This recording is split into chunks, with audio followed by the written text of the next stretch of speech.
I did not shed a single tear when my husband slipped my dream ring onto another woman's finger right in the middle of our 10th wedding anniversary party. Only I recognized the chilling truth that diamond was not just a copy of my private design, it was pried directly from my own family heirloom. Dean thought he was publicly humiliating his devoted wife. Instead, he awakened the only woman who knows exactly how to dismantle his entire glittering empire. My name is Scarlett Chapman. I am 35 years old, and for the past 10 years, I have been the invisible architect of my husband's success. As the head of contract strategy and crisis management at the prestigious Ironclad Signal Group, my daily professional life revolves entirely around predicting catastrophic disasters and neutralizing them before they can inflict permanent damage. I am highly trained to spot the hidden structural weaknesses in multi-million-dollar corporate mergers, to cleanly silence devastating media leaks, and to negotiate the impossible for our elite clientele. Yet, the one glaring crisis I utterly failed to anticipate was the one standing right beside me tonight, wearing a bespoke tuxedo and a smile that cost more money than most people earn in a lifetime. The evening of our 10th wedding anniversary was meticulously designed to be a flawless masterpiece of illusion. Dean Whitmore, my husband, had orchestrated the lavish event in a breathtaking grand ballroom overlooking the dark, sweeping currents of the Savannah riverfront. Massive crystal chandeliers dripped gracefully from the high vaulted ceiling, casting fractured, brilliant light across the polished marble floors and illuminating the intrigued faces of our 300 hand-picked guests. Waiters in pristine white jackets circulated smoothly through the crowd, with silver trays of expensive vintage champagne, while a professional string quartet played a hauntingly beautiful symphony in the corner of the magnificent room. To the elite investors, high society socialites, and ruthless corporate sharks mingling in the grand hall, this was a joyous, romantic celebration of a powerful golden couple. To Dean, it was nothing more than a high-stakes theatrical performance meant to drastically elevate his fragile social status. I stood quietly near the towering arched windows, feeling the faint, sharp chill of the glass through the delicate fabric of my designer silk gown. For a long, exhausting decade, I had silently and tirelessly carried the immense financial and public weight of our marriage. I had quietly settled his reckless personal debts when his foolish ventures inevitably failed, restructured his poorly planned business models behind closed doors, and buried the ugly, ruinous scandals that would have otherwise completely destroyed his meticulously crafted public image. I genuinely expected tonight to be a significant turning point for us. A foolish, hopeful part of me, the part that incredibly still held on to the faded memory of the fiercely ambitious man I married 10 years ago, thought that when he took the microphone, he would finally acknowledge the absolute truth. I thought he would look directly at me and offer a genuine, heartfelt word of gratitude for the endless years I spent desperately pulling him back from the terrifying brink of absolute ruin. I expected a quiet, dignified nod to the equal, supportive partnership that had solidly built the Whitmore name into what it was today. Instead, Dean confidently tapped his silver dessert spoon against the delicate rim of his crystal champagne flute. The sharp, high-pitched chime cut cleanly through the low, sophisticated murmur of the wealthy crowd, commanding immediate, absolute silence. The string quartet stopped playing instantly. Hundreds of curious eyes turned eagerly toward the center of the expansive room, where Dean stood squarely under the brightest chandelier, glowing with an unearned, incredibly arrogant confidence. "Ladies and gentlemen," Dean began, his voice exceptionally smooth, charismatic, and perfectly amplified by the grand room's excellent acoustics. "Thank you all so much for gathering here tonight to mark 10 years of the Whitmore legacy. A remarkable decade of immense growth, of overcoming seemingly impossible challenges, and of relentless, uncompromising vision." He paused dramatically, his bright eyes sweeping over the attentive crowd, intentionally skipping over me where I stood patiently by the cold window. My stomach tightened instantly into a hard, painful knot. The cinematic grandeur of the evening suddenly felt suffocating and heavy, exactly like a beautiful velvet-lined steel trap snapping shut around me. "But true, lasting success is never a solo endeavor," Dean continued, his perfectly practiced smile widening slowly into something that felt distinctly predatory and cruel to me. There is always someone critical operating behind the scenes. Someone who truly and deeply understands the agonizing late nights, the overwhelming stress, the absolute, unwavering dedication it takes to build an empire entirely from the ground up. Someone who has been steadfastly by my side during the longest, hardest hours when the rest of the world was comfortably asleep. The guests smiled affectionately, their gazes naturally and respectfully shifting toward me. I kept my posture rigidly straight, my expression perfectly composed and blank. But a freezing, terrifying realization began to pool deep in my chest. He was not looking at me. His eyes were fixed intently and purposefully on a table near the very front of the stage. "I want to bring that truly exceptional person up here right now," Dean said, his voice dropping significantly to a softer, uncomfortably intimate register that made my skin crawl. "Celeste, please come up here and join me." The massive room seemed to inhale sharply as one massive, collective entity, Celeste Rowe. She was the newly appointed creative director at his firm, a woman in her late 20s with a highly calculated, doe-eyed innocence and a trendy wardrobe explicitly designed to look effortlessly expensive. She was exactly what the vicious office gossips whispered about as his dedicated work wife. And now, she was stepping out from the shocked crowd, feigning a bashful, overwhelmed surprise. Her cheeks delicately flushed as she glided gracefully up the short steps to the brightly lit stage. A few highly uncomfortable chuckles and knowing, cynical half-smirks rippled quickly through the distinguished audience. The seasoned investors exchanged deeply cynical glances. The gossiping socialites leaned in immediately to whisper viciously behind their crystal champagne flutes. They all knew exactly what was rapidly unfolding before them. Dean was not just inappropriately praising a junior employee, he was systematically and intentionally dismantling my hard-earned dignity in front of the very people I had relentlessly negotiated with, charmed, and cleverly manipulated for years to keep his fragile company afloat. "Celeste," Dean said smoothly, taking her hand warmly as she reached his side, "you understand me better than anyone ever has. You have been the brilliant, inspiring creative soul of our new corporate direction, and frankly, my absolute, unwavering rock during the most turbulent, stressful times we have recently faced." Every single word he confidently spoke was a deliberate, highly calculated strike against me, designed specifically to blur the rigid professional lines between workplace gratitude and a romantic, public declaration. He was publicly murdering my reputation, painting me as the cold, irrelevant, unsupportive wife while simultaneously elevating his young mistress to the highly respected status of his true, equal partner. But the deep, paralyzing, cold humiliation was only just beginning. Dean reached slowly and theatrically into the inner silk pocket of his tailored tuxedo jacket and gracefully produced a small, square box made of dark black velvet. A loud, collective gasp echoed softly but clearly through the massive ballroom. Even I felt the warm air abruptly leave my burning lungs. He snapped the elegant box open with a dramatic flourish, revealing a large ring that caught the intense chandelier light and threw blinding, colorful prisms entirely across the shadowy room. He took the heavy, sparkling ring from its soft velvet resting place and slid it intimately onto Celeste's right hand. "To our deeply valued, endlessly continued partnership," he announced proudly and loudly to the mesmerized crowd. The grand room immediately fell into a deathly heavy silence. The polite, continuous clinking of glasses ceased entirely. The hushed, dramatic whispers died instantly. In that profound, suffocating quiet, my sharp eyes locked onto the piece of jewelry now resting comfortably on Celeste's trembling finger. The cinematic, warm glow of the room seemed to wash away completely, leaving only a stark, harsh, brutally clinical reality in its terrible wake. It was not just any expensive custom ring.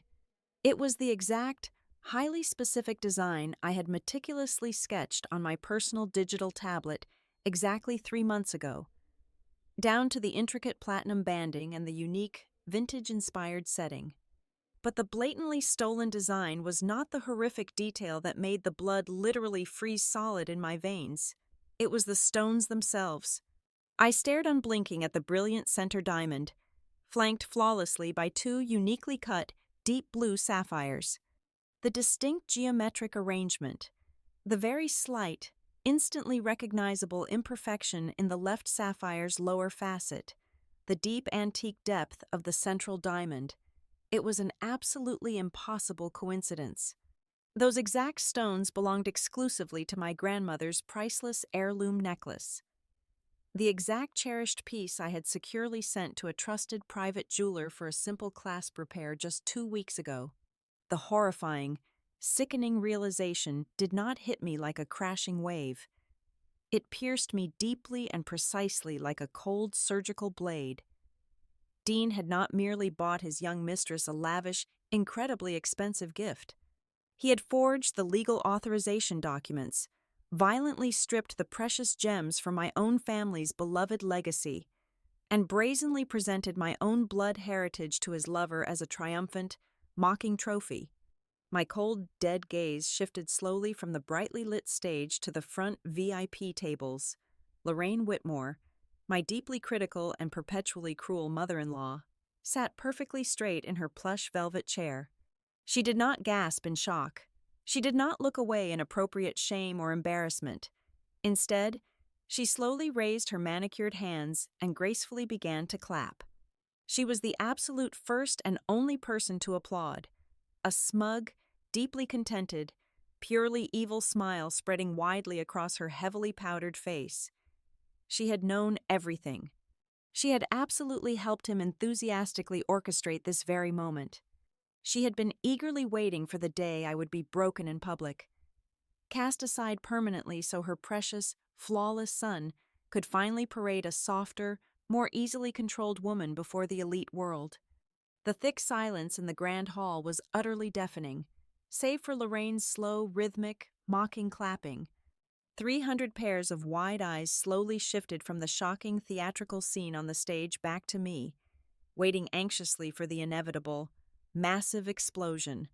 They entirely expected the stereotypical, highly dramatic reaction of a scorned, heartbroken, pathetic woman.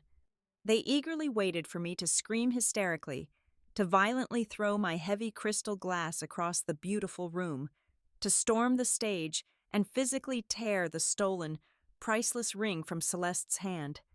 They desperately wanted a tragic, messy spectacle to gossip about gleefully for years to come. I absolutely did not give them one. I am a professional, hardened crisis manager. When a massive, vital structure collapses, you do not stand weeping pathetically in the rubble and scream uselessly at the falling dust. You coldly and immediately assess the catastrophic damage. You ruthlessly secure your remaining vital assets, and you silently, methodically prepare the devastating counterstrike. I set my jaw firmly, forcing my racing breathing to remain slow, deep, and perfectly even. I looked down steadily at my left hand. The large diamond wedding band Dean had happily given me exactly 10 years ago felt incredibly heavy and remarkably cold against my skin, representing nothing more than a meaningless, hollow symbol of a legal contract he had just violently and publicly breached. Slowly, deliberately, and without a single tremor, I slipped the expensive ring completely off my finger. The polished platinum felt slick and entirely foreign against my bare skin. I walked purposefully toward the main head table, my designer heels clicking softly and rhythmically against the cold marble floor. The dense, silent crowd parted for me instinctively, holding their breath in terrified, electric anticipation. I did not look at Celeste, who was now staring at me with wide, panicked eyes, realizing perhaps for the very first time the incredibly dangerous, lethal game she was foolishly playing. I did not look at Lorraine, whose triumphant, nasty applause had finally faltered and died completely in the face of my absolute, terrifying silence. I looked only at Dean. His arrogant, victorious smile wavered noticeably for a tiny fraction of a second as I approached his prominent place setting. I stopped right next to his half-empty glass of incredibly expensive vintage champagne. I held his gaze directly, my eyes completely devoid of the hot tears or the frantic, desperate hurt he was so desperately hoping to see. Instead, I gave him a smile. It was not a smile of defeat, profound sorrow, or quiet resignation. It was a chilling, razor-sharp curve of the lips that silently promised absolute, uncompromising, total destruction of everything he held dear. I placed my wedding ring softly onto the table, right beside the delicate crystal stem of his glass. The faint, sharp clink of the expensive metal against the hard tabletop sounded infinitely louder than any desperate scream in the completely silent room. Without speaking a single word to anyone, I turned my back permanently on the bright stage, the shocked guests, and the 10 agonizing, wasted years I had spent building Dean Whitmore into a respected, wealthy man. I walked steadily and proudly toward the heavy, towering oak doors at the back of the massive hall. The entire room remained frozen in breathless silence as the heavy wooden doors swung shut definitively behind me, severing me forever from the flashing lights and the suffocating, toxic luxury. I left the glittering, false illusion behind, stepping out confidently into the cool, dark night of Savannah, breathing in the damp, fresh river air deeply. Dean truly thought he had brilliantly won tonight. He thought he had staged the perfect public humiliation, but as I walked steadily away into the enveloping, quiet shadows, my mind already coldly calculating the first legal maneuvers, I knew the absolute, undeniable truth. He had just confidently and irreversibly signed his own death warrant. The leather seat of the private town car felt startlingly cold against my bare shoulders as the driver pulled smoothly away from the riverfront venue. Outside the heavily tinted windows, the blurred, historical streetlights of Savannah streaked by in continuous flashes of harsh, yellow light. The rhythmic passing of the street lamps perfectly matched the chaotic, frantic flashing of my cellular phone screen on the soft leather seat beside me. It vibrated relentlessly, an angry, buzzing mechanical insect trapped within the quiet, isolated cabin of the car. The bright caller identification screen flashed Lorraine over and over again. I did not move to answer it. I sat perfectly still, my hands resting lightly in my lap, and simply let the incoming calls roll over to the voicemail system. I watched with detached, clinical fascination as the small red notification counter on the screen climbed steadily from 5 to 10, and then quickly to 15. When the incessant barrage of incoming calls finally paused for a brief moment, I reached over, connected my wireless earpiece, and methodically began to play the recorded messages. My mother-in-law's voice, sharp, grating, and practically vibrating with a wildly misplaced sense of righteous indignation, filled my ear. "You ruined the most important night of his entire career," Lorraine hissed into the receiver during her third furious message, her thick southern drawl dripping with an unmistakable toxic venom. "You could not stand to let him shine for just one single evening without making it an ugly, dramatic spectacle about your own fragile, selfish ego. You should be deeply ashamed of how you behaved." I listened to the recording twice. I did not feel a single ounce of shame. Instead, I felt an icy, terrifying clarity slowly settling over my entire mind, much like a heavy, suffocating winter frost descending upon a barren field. I tapped the glowing screen of my device, securely and deliberately saving every single audio file to a hidden, heavily encrypted cloud folder that only I could access. Next, I opened my various social media applications. The wealthy, gossiping guests were already actively posting about the evening. I methodically and quickly screenshotted the glossy, heavily filtered images of my husband and his mistress standing together on the stage. I deliberately scrolled until I found a remarkably high-resolution photograph uploaded by a prominent local investor's wife. I zoomed in directly on the young woman's right hand and carefully saved the damning, incredibly detailed image of the stolen heirloom ring.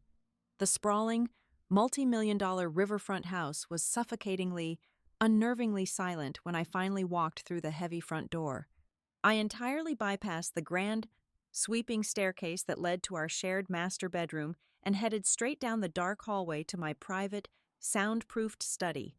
Hidden discreetly behind a false wooden panel in the custom mahogany bookshelf sat my personal, biometric steel safe. I pressed my right thumb firmly against the glowing green scanner. The heavy steel door clicked open instantly with a quiet, satisfying hiss of releasing air pressure. I reached past my neatly stacked passports, my birth certificate, and my highly private financial documents, pulling out a faded, dark blue velvet jewelry box. It had belonged exclusively to my grandmother, passed down through 3 generations of strong women. My hands remained perfectly steady and entirely devoid of any trembling as I carefully unhooked the delicate brass clasp. I lifted the lid. The plush, molded interior, meticulously designed decades ago to securely hold a vintage platinum necklace featuring a breathtaking cluster of deep blue sapphires and a flawless, historically significant central diamond, was completely empty. The precious, irreplaceable jewelry was gone. Tucked carelessly beneath the soft velvet insert was nothing but the yellowed original appraisal document, dated nearly 40 years ago.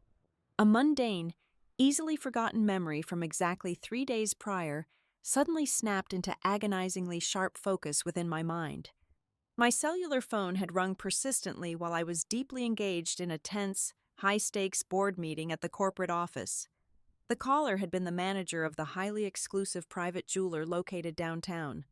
The man had cheerfully and politely informed me that a designated family representative had officially arrived to pick up the finished piece following its requested routine clasp repair. At that specific time, my mind had been occupied with complex corporate mergers, and I had foolishly assumed Dean's personal executive assistant had proactively run the errand to save me precious time. I had simply thanked the manager for the update and quickly ended the call. I had never, under any circumstances, authorized the physical release of those stones. I walked slowly over to my heavy oak desk, sat down in my leather ergonomic chair, and opened my laptop computer. The public betrayal had already wounded me, but this new discovery was the real damage. I urgently needed to see exactly how deep the proverbial knife had been thrust. I quickly accessed our highly secured shared household server, easily bypassing the basic digital firewalls I had personally installed myself many years ago, and ran a highly targeted, comprehensive search for the specific name of the downtown jewelry store. It took exactly 14 minutes of intense, focused digging to locate the deleted electronic mail thread, which had been carelessly buried in a hidden, secondary trash folder linked to one of Dean's private business accounts. It was a detailed electronic invoice. The final total listed at the bottom of the digital page was absolutely staggering. But what genuinely made my breath catch painfully in my throat was not the exorbitant amount of money spent. It was the specific banking routing number utilized for the final transaction. The massive payment for the custom platinum setting and the highly specialized manual extraction of my family's precious stones had not originated from Dean's personal checking account. It was directly tied to a vaguely labeled, supposedly restricted expense account belonging exclusively to Vantage Crest Hospitality. His massive, highly publicized upcoming luxury hotel development project. My fingers flew rapidly and aggressively across the illuminated keyboard.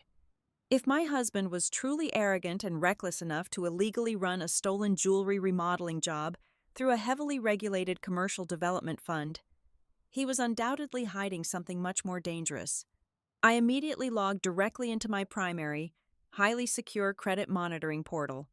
The digital screen refreshed slowly, and a cold, violent shock ripped violently through my entire nervous system. 3 massive, high-limit corporate credit lines, financial accounts that absolutely required my specific guarantor signature and relied entirely upon my impeccable, highly guarded personal credit score, had been aggressively and repeatedly tapped within the last 48 hours. The outstanding balances displayed on the screen were suddenly astronomical, pushing dangerously close to their absolute maximum limits. Dean had knowingly, intentionally, and illegally used my pristine financial reputation to quietly float his own sinking corporate ship, cowardly shielding his reckless, unauthorized spending behind my legally binding name. The immediate, instinctual reaction of any normal, severely panicked spouse would be to immediately log into the joint banking portals and violently, aggressively drain every single shared checking and savings account down to an absolute zero balance. But I am not a normal, reactive spouse. Draining cash is a loud, messy, highly emotional reaction that immediately alerts the enemy to your exact position and your state of mind. I deliberately chose a far more dangerous, completely invisible route of retaliation. Working with cold, mechanical efficiency, I officially initiated a complete, unbreakable security freeze on my personal Social Security number with all three major national credit bureaus. I meticulously and legally revoked my guarantor status on every single active commercial account linked to his businesses, a specific administrative process that I knew for an absolute fact would automatically trigger highly aggressive, mandatory internal financial audits from the lending institutions within the next 3 to 5 business days.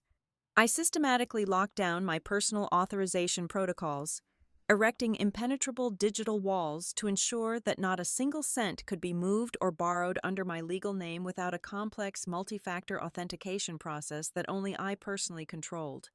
Finally, I initiated a massive, comprehensive data backup, silently copying every single financial discrepancy, every forged electronic approval, and every hidden incriminating email to a highly secure, offline external hard drive. When the bright green progress bar on my screen finally hit 100%, I calmly closed the laptop, stood up, and walked purposefully to the farthest, darkest corner of my study. I utilized a small brass key to unlock a heavy, fireproof metal filing cabinet and reached far into the back, pulling out a thick, heavy, dust-covered binder. It was boldly labeled Blackbriar Holdings. Exactly 7 years ago, Dean's very first major commercial real estate venture had been teetering dangerously on the terrifying verge of a spectacular, highly publicized, catastrophic bankruptcy. He had come to me late one night, desperate, weeping uncontrollably, literally begging on his knees for my professional help. I had quietly, efficiently utilized my own considerable premarital assets to formally create Blackbriar Holdings, stepping in seamlessly as an anonymous private equity savior to entirely restructure his massive debt and save his pathetic, crumbling professional reputation. In his frantic, desperate rush to avoid total public humiliation and financial ruin at that time, Dean had eagerly and blindly signed the dense, ironclad, highly complex bailout agreement I had personally drafted. I knew for an absolute, undeniable fact that he had never once bothered to thoroughly read the dense legal fine print contained within those pages. I turned the heavy paper pages carefully until I reached page 42. Running my index finger slowly down the dense blocks of legal text until I found the exact, critical clause I was desperately looking for. The step-in rights clause. I sat back slowly in my leather chair as the large antique grandfather clock in the main hallway chimed heavily, signaling 2 in the morning. The sprawling, silent, empty house felt fundamentally different to me now. It was no longer a beautiful home built precariously on a fragile, miserable, fading lie. It was a highly secured war room. The events of tonight had permanently and fundamentally shifted the entire paradigm of our relationship. This was no longer a sad, common domestic dispute about a middle-aged, insecure man having a pathetic, cliché affair with a young, highly impressionable subordinate employee. This was a highly calculated, multi-layered, severe felony. It was grand larceny, blatant identity theft, severe corporate fraud, and the gross, unforgivable exploitation of my personal financial standing. Dean genuinely thought I was simply a wounded, thoroughly humiliated wife who would quietly and pathetically retreat into the dark shadows to lick her wounds and eventually beg for a meager, insulting divorce settlement. He fully believed his own carefully manufactured, arrogant reality. But as I closed the thick Blackbriar binder with a resounding thud, I made a silent, unbreakable, lethal vow in the quiet darkness of my study. I would absolutely not fight him in the dark. I would not wage a messy, highly emotional, private war through bitter text messages, whispered threats, or screaming matches in the kitchen. I would strike him down in the broad daylight, right on the polished marble floors of his own glittering empire, exactly at the very moment he felt the most powerful and completely invincible. The morning sun was just beginning to cast long, pale streaks of golden light across the pristine white marble island of my kitchen when the heavy front door violently slammed shut. The loud, echoing crack rattled the expensive antique glass fixtures in the grand foyer. It was exactly 8 in the morning. I was calmly pouring a fresh cup of dark roast coffee, wearing a simple, elegant silk robe, my heart rate steady and completely normal. I did not flinch at the sudden noise. Dean marched into the bright kitchen with the frantic, uncoordinated energy of a man who had just carelessly stepped on a hidden landmine. He was not here to beg for forgiveness. He was not here to fall to his knees and tearfully apologize for the horrific public betrayal he had so cruelly orchestrated just 10 hours prior. He was here because his wallet was suddenly, inexplicably empty. He forcefully slapped a sleek, black metallic corporate card onto the marble countertop. It made a sharp, aggressive smacking sound that echoed in the quiet room. "Declined," Dean hissed, his chest heaving under his expensive imported cashmere sweater. His perfectly styled hair was slightly disheveled, and there was a frantic, wild, deeply angry look in his eyes. I stood at the counter of that crowded artisan cafe downtown, ordering 2 simple lattes, and the cashier looked at me like I was a common criminal. The machine flashed declined. I tried the secondary platinum corporate card. Declined, my personal checking limit, frozen tight. I had to stand there and watch Celeste dig into her own designer purse to pay for a $7 coffee in front of half the executive board who happened to be grabbing their morning breakfast. He pointed a shaking, accusing finger directly at my face. "This is absolutely pathetic. Scarlett, this is exactly the kind of childish, petty, vindictive revenge I would expect from a bitter teenager, not a grown woman holding a senior corporate executive title." I took a slow, deliberate sip of my black coffee. The bitter, rich taste firmly grounded me. I leaned back casually against the cool marble counter and simply watched him unravel, offering absolutely no reaction to his explosive outburst. "You are entirely overreacting to a completely professional business decision," Dean continued, completely misinterpreting my total silence for weakness, shock, or guilt. He began pacing the length of the expansive kitchen, waving his hands in sweeping, dramatic gestures to confidently construct his false narrative. "That ring was not an engagement ring. It is a brand symbol. It is a highly specialized corporate gift designed exclusively to reward and retain a key piece of creative talent. Celeste is being heavily recruited by our top 3 competitors right now. I had to make a massive, highly public gesture to definitively secure her loyalty to the Vantage Crest project. It was a strategic retention bonus, nothing more. You are insanely twisting a simple, necessary business transaction into some wild, jealous fantasy." The sheer, unadulterated audacity of his lie was almost artistic in its delivery. He was actively attempting to gaslight me in broad daylight, confidently rewriting reality while the stolen diamonds were undoubtedly still sparkling brightly on his mistress's hand just a few miles away. Before I could even formulate a single response, the sharp, cheerful ringtone of a video call violently erupted from the cellular phone Dean had tossed carelessly onto the counter. The bright screen illuminated, prominently displaying Lorraine's heavily contoured, permanently dissatisfied face. Dean snatched the device up quickly and aggressively jabbed the green answer button, putting his mother directly on speakerphone while angling the screen toward me as if his mother's voice would finish the job for him. "Is she throwing a hysterical tantrum?" Lorraine's shrill, deeply unpleasant southern voice immediately echoed through the quiet kitchen. She did not even bother to offer a basic morning greeting. "Please tell me she is not actively trying to ruin your entire morning after you brilliantly secured the creative future of your company last night." Lorraine peered sharply through the digital camera lens, her eyes narrowing severely as she registered my calm, completely impassive face. She was sitting on her sunny, perfectly manicured patio, sipping a vibrant green beverage, looking entirely too smug for a woman aiding and abetting a massive theft. "You listen to me very carefully. Scarlett," my mother-in-law barked, her tone dripping with intense, unfiltered disdain and superiority. "You have always been a cold, calculating, unfeeling machine. You are incredibly efficient at making money.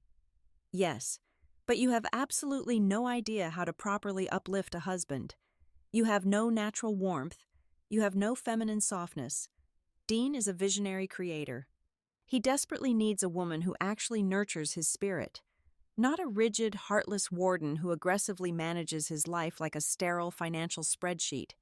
Celeste is younger. She is vastly more understanding, and frankly, she is far more deserving of a man of his elevated social and professional stature. You should be gracefully bowing out right now instead of throwing petty, embarrassing financial tantrums." Dean looked immensely satisfied, standing tall beside the kitchen island with his mother loudly shouting venomous insults from the small digital screen. They both waited eagerly, holding their collective breath, waiting for me to break, to scream, to finally show the deep, ugly, bleeding emotional wounds they had worked so incredibly hard to inflict upon me. I placed my coffee mug softly onto the counter. I did not raise my voice a single decibel. I looked directly into Dean's eyes, entirely ignoring the vile, bitter woman squawking endlessly from the phone. "You physically took the precious stones from my grandmother's heirloom jewelry, using a forged legal power of attorney document. Did you not?" The question hung heavily in the bright morning air. Sharp, surgical, and absolutely lethal. Dean froze entirely.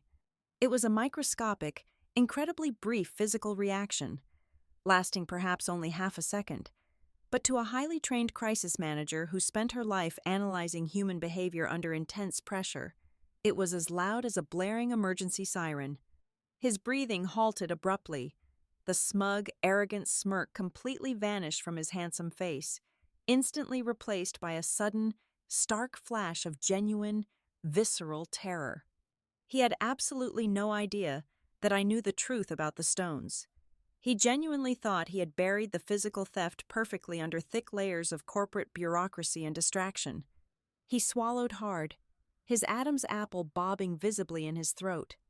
He quickly attempted to recover, his facial features hardening rapidly into a fake mask of righteous indignation, but the fatal, glaring crack in his heavy armor had already been completely exposed to the light. "You are completely misunderstanding the entire situation," Dean stammered urgently, his voice suddenly losing its booming, confident, practiced resonance. He reached over quickly and abruptly ended the video call with his thumb, cutting off Lorraine mid-sentence. He absolutely did not want her hearing this specific part of the conversation. It was a temporary, undocumented collateral transfer, a creative repurposing of unused assets. I was going to have the exact same carat weight entirely replaced with newly sourced, flawless diamonds before the end of the current fiscal quarter. Every single expense will be fully reimbursed to your private accounts within 30 days. You are blowing a simple administrative overlap entirely out of proportion to suit your narrative. I tilted my head slightly, observing him coolly, much as one might observe a trapped, desperate rat frantically chewing off its own leg to escape a heavy steel trap. "If it was merely a simple administrative overlap," I said, my voice steady, smooth, and dangerously soft, "then why exactly did the massive invoice from the downtown jeweler go directly through the legally restricted cash flow of the Vantage Crest Hotel project? And more importantly, Dean, why does the final electronic approval document for that highly illegal transaction bear a digital authentication code registered exclusively under my legal name?" All the remaining blood instantly drained from Dean's face. His expensive, artificially tanned skin turned a sickly, pale shade of gray. The horrifying reality of his fragile situation was finally penetrating his thick, narcissistic skull. I was no longer accusing him of simple adultery or public humiliation. I was quietly, methodically outlining the precise, undeniable elements of federal wire fraud, severe corporate embezzlement, and felony identity theft. Cornered, terrified animals always attack wildly, and Dean was certainly no exception to that primal rule. When his slick, practiced lies failed him completely, he immediately resorted to blunt, violent, overwhelming intimidation. He slammed both of his hands down incredibly hard onto the solid marble island, leaning far across the expansive surface to aggressively invade my personal space. His eyes were wide, heavily bloodshot, and utterly frantic. "You really want to play hardball?" Dean snarled viciously, small droplets of spit flying from his pale lips. "Fine, we will play. I will file for a highly publicized, brutally messy divorce tomorrow morning. I will hire the most aggressive, ruthless litigation firm in the entire state. I will take this beautiful riverfront house. I will take the luxury cars, and I will thoroughly, legally destroy you in family court. I will personally ensure that every single major investor in this city hears exactly how unstable, deeply jealous, and financially vindictive my crazy wife became when she finally felt her fragile ego was threatened by a younger woman. I will paint you as a completely unhinged, dangerous liability. Scarlett, you will never secure another high-level corporate contract in Savannah ever again. Unlock those accounts right now, or I swear to God, I will burn your entire professional reputation straight to the ground." His chest heaved violently. He was breathing heavily, raggedly. His fists clenched incredibly tight at his sides, waiting anxiously for me to cower, to cry, to frantically apologize for my overstep, and immediately surrender the digital keys to the kingdom back to him. I looked calmly at his red, sweaty face. I felt absolutely nothing. No fear, no anger, no sorrow, just a profound, freezing emptiness and a razor-sharp, unbreakable focus on the final, ultimate objective. "Are you quite finished?" I asked pleasantly, my tone conversational and light. Dean blinked rapidly, entirely thrown off balance by my total, chilling lack of an emotional response. "What? If you are finished shouting in my kitchen, you should probably leave," I said smoothly, picking up my warm coffee mug and deliberately turning my back on him.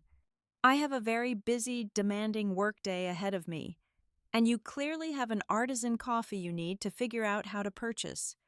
I walked slowly and gracefully out of the kitchen, my steady footsteps completely silent against the polished hardwood floor. Behind me, I heard Dean let out a loud, highly frustrated breath, followed seconds later by the heavy front door slamming violently shut once again. He left the house feeling victorious. My chilling, unnatural calmness had successfully given him the wildly false, incredibly dangerous confidence that his loud, aggressive, pathetic threats had actually worked. He genuinely believed he had successfully terrified me into a silent, fearful submission, and that he was still the undisputed, powerful master of the game. He had absolutely no idea that he was no longer a player at all. He was just a clueless piece on my board, and I had just moved him precisely into position for the final, devastating checkmate. The silence of the house after Dean departed was not a void. It was a blank, expansive canvas. I did not waste a single minute crying over the hollow, pathetic threats he had just shouted into my kitchen. Instead, I carried my coffee back to my soundproof study, locked the heavy mahogany door securely behind me, and began the meticulous, surgical process of dismantling his entire glittering illusion, brick by digital brick. I was no longer a wounded wife. I was a ruthless forensic auditor silently dissecting a sprawling corporate crime scene. My first target was the absolute crown jewel of his inflated, fragile ego Vantage Crest hospitality. This was the massive luxury hotel project he was currently leveraging to finally elevate himself from a moderately successful local developer to a flashy, high-society hospitality mogul. He had spent the last 2 years aggressively pitching this specific, grandiose vision to elite investors, enthusiastically selling them the absolute certainty of his creative genius. I bypassed the standard, highly curated executive dashboards entirely and drilled straight down into the raw, unfiltered general ledgers of the project. I desperately needed to see exactly where the heavy lifeblood of the corporate accounts was actually flowing. It did not take long at all for a highly suspicious, glaringly obvious recurring pattern to emerge on my glowing monitor. For the past 18 months, A massive sum of exactly $35,000 had been automatically wired out on the first day of every single month. The designated payee was listed simply as Lumen Atelier Limited Liability Company, casually categorized under the vague, comfortably ambiguous umbrella of a monthly creative retainer.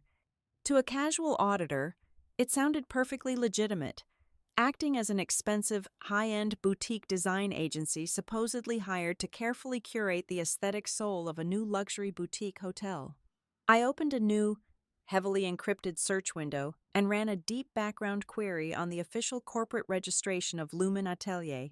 The digital results loaded almost instantly, and a cold, dark amusement washed over me. The registered operating address for this supposedly elite design firm was not a sleek downtown office building. It was a standard, mid-range apartment complex located on the slightly less desirable south side of the city. Specifically, apartment number 412. I did not even need to cross-reference the Human Resources Employee database to know whose previous residential address that exactly was. Celeste Rowe had quietly incorporated a dummy agency just weeks before Dean magically and publicly promoted her to the vital role of creative director. I dug aggressively and relentlessly into the itemized expense reports regularly submitted by Lumen Atelier. There were absolutely no architectural blueprints, no comprehensive marketing strategies, and absolutely no tangible deliverables of any real commercial value to the hotel. Instead, the critical project funds were actively and heavily bleeding out through a series of increasingly brazen, utterly frivolous lifestyle expenses. There were astronomical bills for supposedly inspirational travel to high-end luxury resorts in the Maldives and the Amalfi Coast. There were massive, staggering invoices for custom penthouse interior furnishings that had suspiciously never been delivered to any actual construction site. It was a beautifully orchestrated, investor-subsidized slush fund, actively bankrolling a lavish secret life under the highly convenient, legal guise of corporate hospitality research. But the absolute most damning piece of the puzzle, the sharpest nail in his carefully constructed coffin, was the physical trail of the stolen heirloom ring. I traced the specific digital routing number from the jeweler's receipt directly back to its exact origin point within the Vantage Crest accounts. Dean had not just stolen from his company's general operating fund, which would have been bad enough. He had specifically and intentionally siphoned the massive payment out of a highly restricted, legally binding escrow account designated strictly for structural renovations and foundational engineering.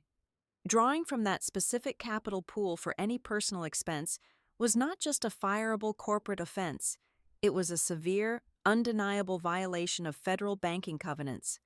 The terrifying question remained of how exactly he had managed to successfully bypass the strict dual authorization security protocols I had personally established for those specific escrow accounts. I pulled up the digital approval certificate attached to the jeweler's paid invoice. The high-resolution screen displayed a perfectly replicated digital signature, complete with my unique, randomized authentication sequence. A coldly hard knot formed deep in my stomach, solidifying my absolute resolve. Dean, or perhaps Celeste acting under his direct instruction, had actively and maliciously mirrored my private security credentials. They had committed textbook, undeniable wire fraud and severe identity theft. I leaned back slowly in my ergonomic chair, staring blankly at the glowing monitor. The sheer volume and audacity of the deception was breathtaking.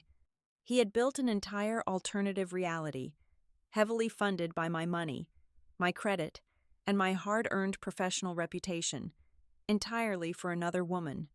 I reached across the dark, polished desk and pulled the heavy, dust-covered Blackbriar Holdings binder back into the direct center of my workspace. This was the specific legal entity I had quietly formed exactly 7 years ago, using my strongly protected premarital assets to save him from his very first massive, embarrassing failure. I opened the binder smoothly and flipped directly to Section 7. Paragraph 4. The Control Transfer Clause. The legal terminology was dense and incredibly dry, but its execution was beautifully simple and utterly ruthless. The contract explicitly stated that if the primary debtor, Dean Whitmore, engaged in any form of material fraud, gross mismanagement of restricted funds, or actively endangered the core financial collateral of the project, the shielding entity, Blackbriar Holdings, possessed the immediate unilateral right to step in and assume total operational and financial control of the entire enterprise. It was the ultimate, unbreakable corporate kill switch. I picked up my cellular phone and dialed a highly secure private number. The line rang exactly twice before she answered. "It is barely 9 in the morning on a Friday." "Scarlett," Naomi Pike said, her voice a sharp, crisp, heavily caffeinated drawl that commanded immediate respect. "Please tell me you are calling to authorize a hostile corporate takeover, because I am entirely too bored with my current litigation caseload." Naomi was a brilliant, utterly ruthless corporate litigation attorney. She was the very same woman who had meticulously drafted the Blackbriar bailout documents all those years ago. She was one of the very few people in this entire city who truly understood exactly how incompetent, desperate, and inherently dangerous Dean was when his back was pushed firmly against a solid wall. "I am not calling about a hostile takeover, Naomi," I replied, my voice perfectly level and devoid of any warmth. "I am calling about a public takedown." I spent the next 45 minutes methodically laying out every single piece of the newly fractured puzzle. I detailed the stolen heirloom sapphires and the vintage diamond, the restricted escrow funds illegally drained for the engagement ring, the fraudulent monthly retainers paid consistently to Lumen Atelier, and the forged digital authorization certificates bearing my exact personal credentials. Naomi did not interrupt me a single time. I could clearly hear the rapid, rhythmic clicking of her keyboard through the speaker as she simultaneously verified the corporate filings and legal precedents on her end of the line. When I finally finished speaking, a long, heavy, electric silence stretched across the secure cellular connection. "He actually forged your high-level security credentials to steal your dead grandmother's diamonds and give them to his mistress on a stage in front of 300 people, Naomi finally said, her tone a potent mixture of profound professional disgust and sharp, predatory excitement. "I have legally destroyed hundreds of arrogant, foolish men in my long career. Scarlett, but your husband might actually be the most spectacular idiot I have ever had the absolute pleasure of taking apart in court. He is panicking right now," I told her, staring blankly at the dark wood of my study wall.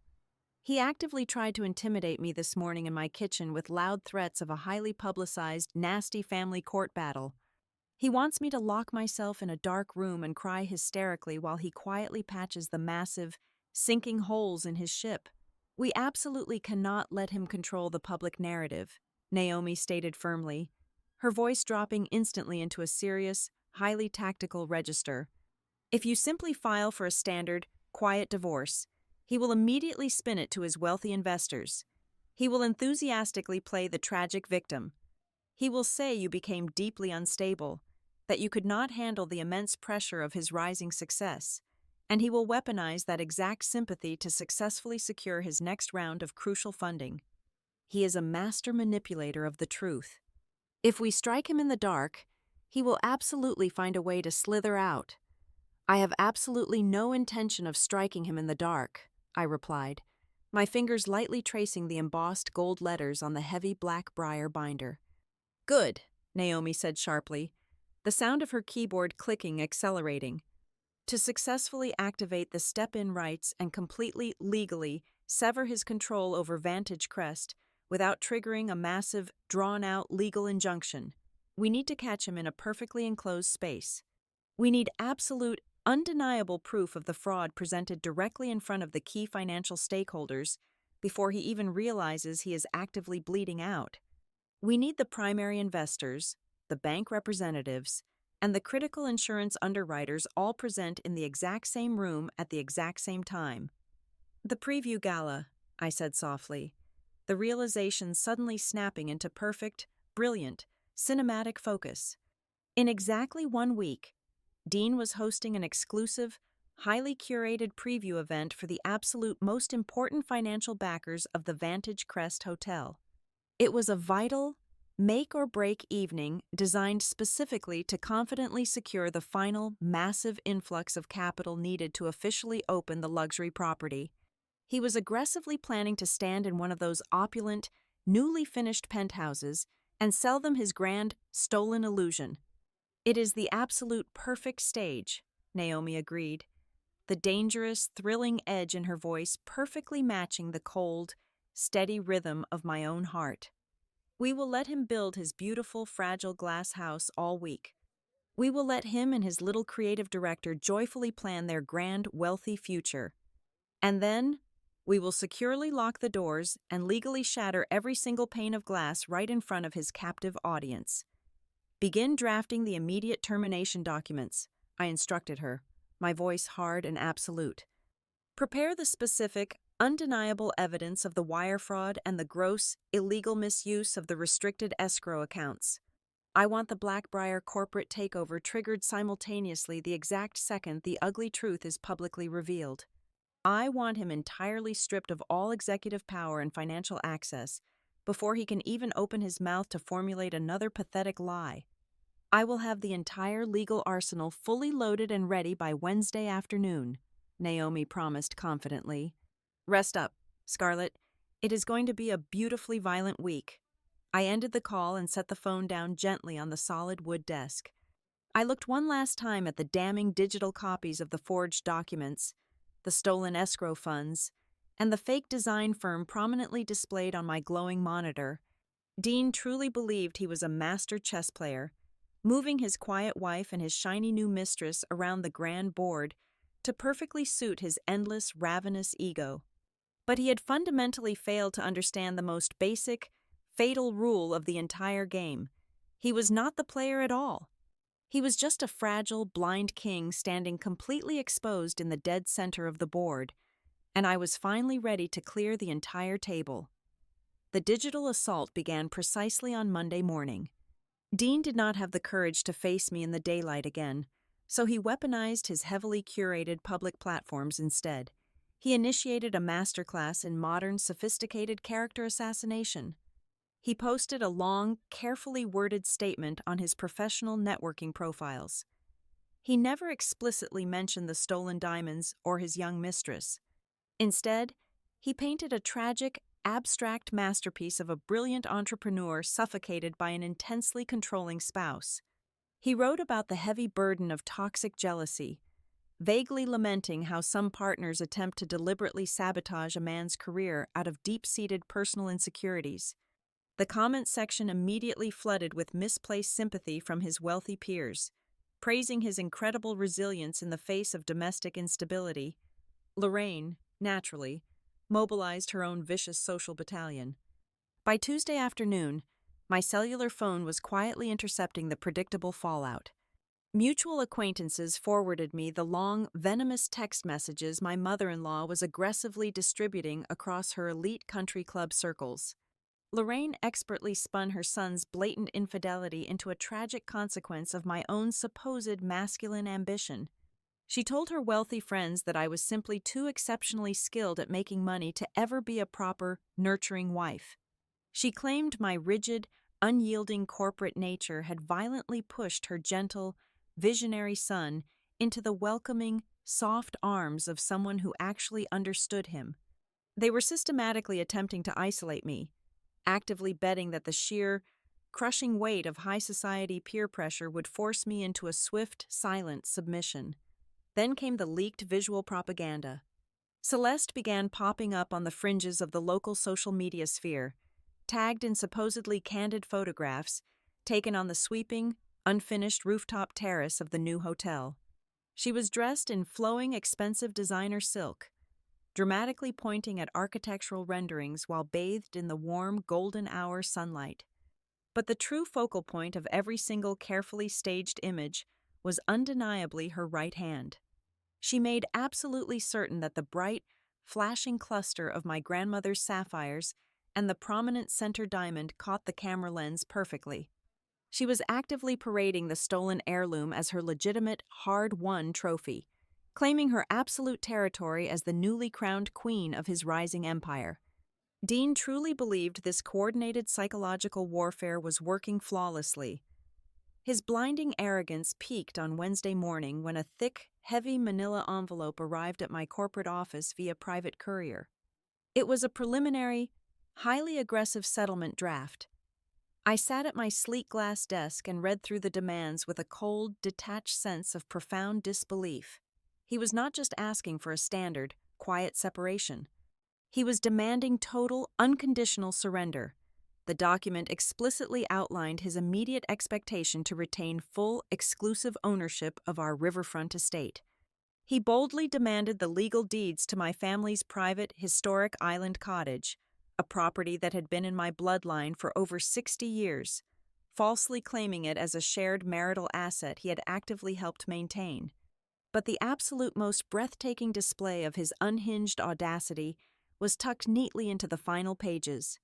He formally requested a massive, mandatory financial allocation of exactly $500,000 from my private, premarital accounts. He audaciously labeled it as a necessary contribution for post-crisis image stabilization, essentially demanding that I personally finance the expensive public relations campaign required to smoothly transition his young mistress into the public eye. He sent his older brother, Travis Whitmore, to deliver the heavy, blunt force trauma in person. Travis cornered me at exactly 1 o'clock in the afternoon at my private, members-only dining club downtown. I was calmly eating a light salad in the quiet, mahogany-paneled dining room when he abruptly slid into the leather booth opposite me.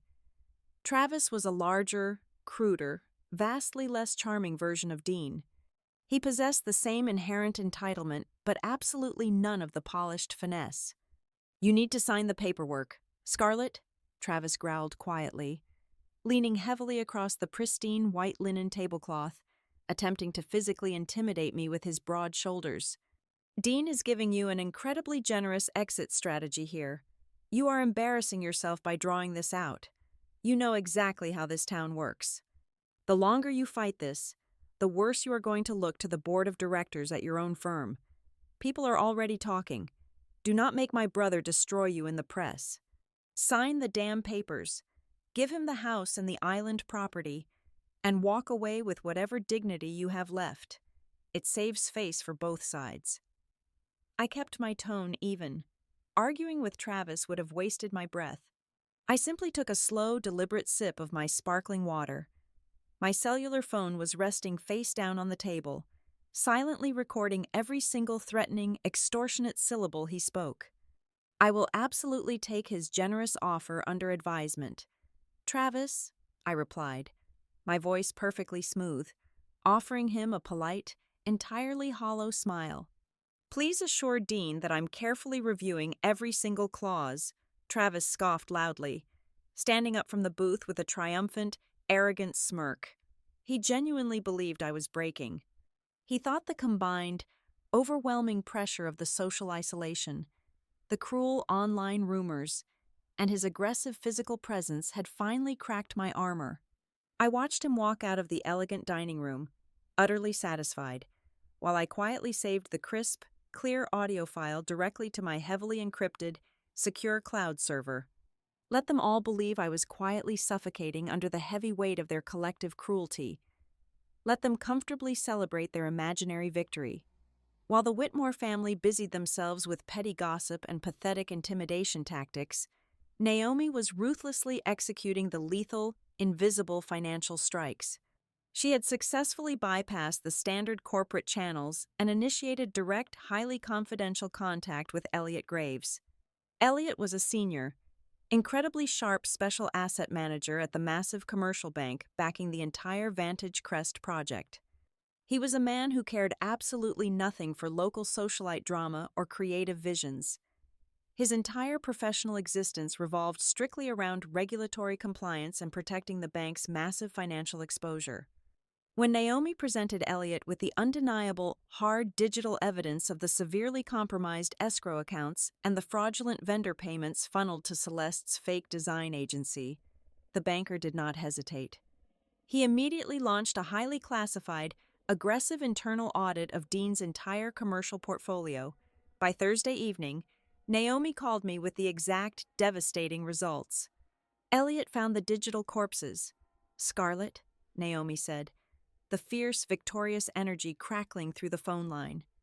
Dean did not just forge your signature on the jewelry invoice. He actively went back into the secure system and illegally backdated dozens of financial approvals to aggressively cover up months of excessive, unauthorized spending. He drained over $2 million from the restricted foundational reserve to fund his lavish lifestyle and his mistress. It is textbook, undeniable wire fraud. The bank is absolutely terrified. And the step-in rights, I asked, looking out the massive windows of my quiet, empty house toward the dark, swirling river.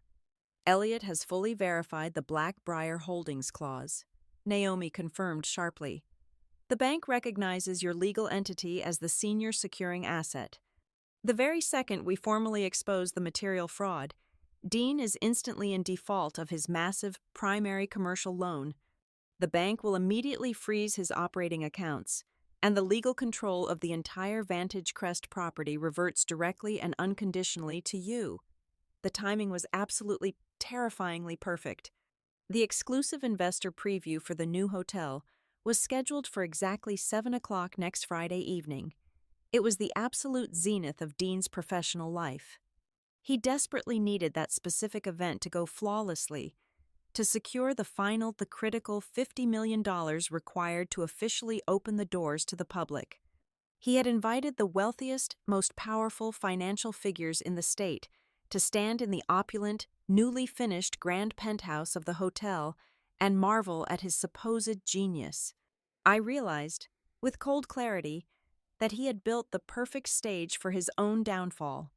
The grand penthouse was a massive, luxurious room filled with crystal glass, expensive champagne, and powerful spectators. It was the exact same arrogant, theatrical setting he had so cruelly utilized to publicly humiliate me and strip away my dignity just a few short weeks ago. But the fundamental dynamics of the room had shifted entirely. This time, I was the woman holding the documents that could strip him of the empire he had built on lies. Naomi spread the meticulously gathered documents across my polished glass desk, her movements sharp and deliberate. We were no longer simply looking at the messy, predictable fallout of a cheating husband. We were coldly dissecting a sprawling, multi-tiered corporate felony. Each new piece of evidence we uncovered felt exactly like pulling another thick, heavy rope tight around Dean's neck. Naomi cross-referenced the newly acquired data streams, her dark eyes scanning the printed pages with predatory focus. He has crossed entirely out of the realm of civil litigation and planted his feet firmly in federal prison territory, she stated flatly, tapping a gold pen against a stack of banking records. He did not merely misappropriate company funds for a lavish affair. We are looking at definitive, verifiable forgery of high-level authorization credentials, the grand larceny of a documented family heirloom, and a severe material breach of his primary credit covenants. Elliot Graves, patching in via a highly secure, encrypted audio link from his downtown banking office, delivered the next devastating blow. He had spent the previous 48 hours digging ruthlessly into the metadata of the restricted escrow transfers. It is textbook, classic corporate fraud, Elliot's voice echoed crisply through the desktop speaker. I found the digital timestamps hidden in the server logs. Your husband, or someone utilizing his specific private terminal, went back into the accounting system and retroactively altered the approval dates. He authorized the massive withdrawals weeks after the cash had already illegally exited the restricted hotel funds. He was desperately, clumsily trying to paper over the massive, gaping holes in his ledger to legitimize the theft. The financial crimes were cold, clinical, and undeniably damning, but the deepest, most visceral cut arrived later that afternoon in a secure digital file from the downtown jeweler's legal counsel. I had aggressively demanded the complete, unedited communication logs regarding the heirloom piece. Reading through the printed email transcripts, the true, sickening depth of the betrayal fully crystallized. Dean had initially presented the precious stones to the jeweler under the explicit guise of crafting a magnificent 10-year anniversary surprise for his beloved wife. He confidently used my legal name to authorize the violent dismantling of the vintage setting. Then, mere days later, a secondary, highly confidential work order was quietly submitted. He requested an emergency resizing, aggressively shrinking the heavy platinum band down to fit a much smaller, delicate finger, but it was the final, attached design note that made the air in my study turn to absolute ice. Celeste had not simply been a passive, ignorant recipient of stolen goods. She had actively attended a private, VIP fitting at the boutique. A transcribed note from the head jeweler documented her specific, arrogant demands. She had looked at the intricate, antique gold band that originally held the blue sapphires, traced her finger over the faint, deeply meaningful engraving of my grandparents' initials, and explicitly demanded it be completely filed away. She wanted the historical inscription eradicated, permanently wiped from existence, so the piece would look, in her exact transcribed words, entirely like her own. She had methodically and intentionally erased my family's legacy to build her own synthetic, stolen fairy tale. The sheer, calculated cruelty of that specific detail prompted me to dig even deeper into the human resources archives of Vantage Crest Hospitality.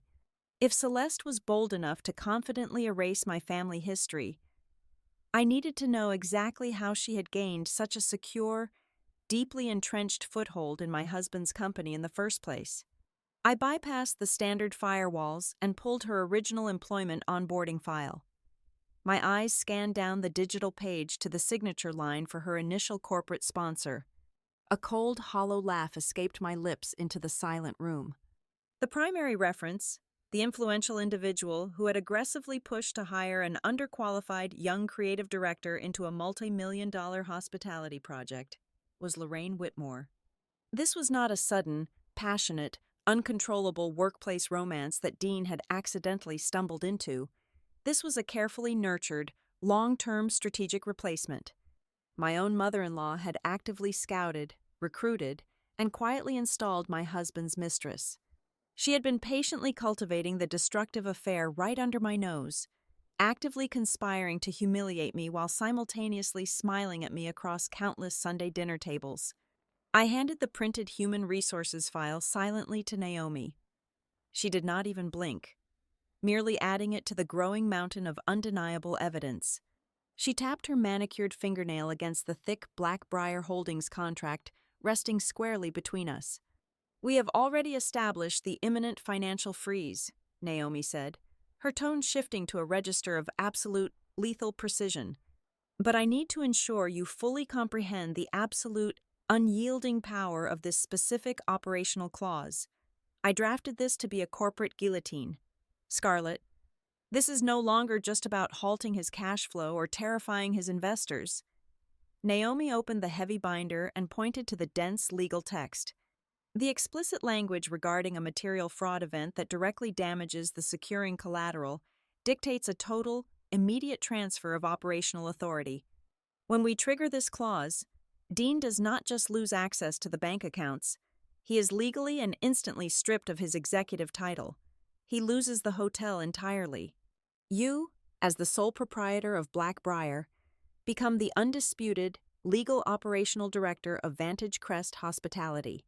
He has spent the last 2 years desperately trying to define himself to the world as a visionary hospitality mogul. By next Friday night, that entire identity, the very core of his public persona, will legally belong to you. I sat back slowly, absorbing the absolute magnitude of her words. Dean was not merely going to lose a wife and his secret, investor-subsidized slush fund. He was going to completely lose the star project that defined his very existence. He was going to lose the empire. To execute a flawless ambush, the target must feel completely safe. If I remained utterly silent and withdrawn, Dean's innate paranoia would eventually kick in. He would start double-checking his defenses, calling his lawyers, looking for the trap. I needed him entirely relaxed, swimming joyfully in a dangerous ocean of his own unearned arrogance. I picked up my cellular phone and opened my active message thread with him. For 5 agonizing minutes, I carefully crafted the perfect, pathetic illusion of defeat. I needed to sound exactly like the broken, exhausted, thoroughly beaten woman he so desperately wanted me to be. I typed slowly, weighing every single word. I am so incredibly tired. Dean. The public rumors, the endless fighting, the constant stress from your family. I simply cannot do this anymore. You win. I want a quiet, peaceful resolution. I am ready to sit down and discuss the property division and the settlement draft you sent. No more lawyers fighting in the dark. Let us just finish this so we can both move on. I pressed send and placed the sleek device face down on the cold glass desk. The trap was fully set. Now, I merely had to wait to see if his massive, blinding ego would swallow the bait. It took exactly 4 minutes for my screen to illuminate with his reply. I flipped the phone over. His response was a stunning masterpiece of condescending, victorious smugness. I knew you would finally see reason. Scarlett, his message read, "This is exactly what is best for everyone involved. I have a private executive boardroom reserved adjacent to the grand penthouse for the investor preview next Friday evening. Come at 6 o'clock sharp, right before the main event begins. We can quietly sign the necessary transition papers, and I will personally ensure you are given a highly civilized, respectful way out before my guests arrive. It is time to let go." A civilized way out. I read the words over and over, the cold, razor-sharp edge of my anticipation sharpening to a deadly point. He genuinely believed I was coming to his grand coronation to quietly surrender my crown and slip out the back door in total shame. He thought that private room would be the site of my ultimate capitulation.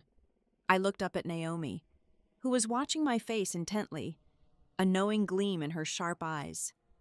I offered her a slow, genuinely terrifying smile. "He took the bait," I said softly, the sound barely a whisper in the quiet, heavily fortified study. "He is expecting me at 6 o'clock next Friday in the private suite." Every single piece of the fraudulent empire he had built on my back was now heavily wired with legal explosives. He had enthusiastically handed me the detonator, the affair, the stolen diamonds, the mother-in-law's betrayal, the forged documents, the embezzled funds. It was all tightly coiled into one massive, inescapable snare.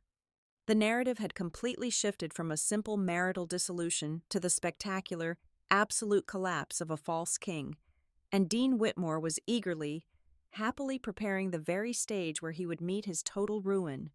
The precise instructions for my surrender arrived via a meticulously formatted electronic mail on Tuesday morning. Dean did not simply request my presence at the upcoming investor preview. He sought to completely choreograph my final, humiliating defeat. He outlined a rigid itinerary for Friday evening, dictating that I arrive exactly 1 hour before the main event commenced. He explicitly demanded that I wear conservative, understated clothing, suggesting a muted navy blue or plain black dress, and specifically instructed me to maintain a quiet, profoundly calm demeanor. He wanted absolutely no emotional outbursts, no tears, and certainly no public attempts to defend my shattered dignity. We were to meet in a private, soundproofed executive boardroom adjacent to the main penthouse, where I would quietly sign the heavily weighted settlement agreement in total secrecy. Later that same afternoon, he possessed the sheer audacity to call my private cellular phone just to ensure I fully understood my designated role in his grand production. "You really should be thanking me for handling it this way."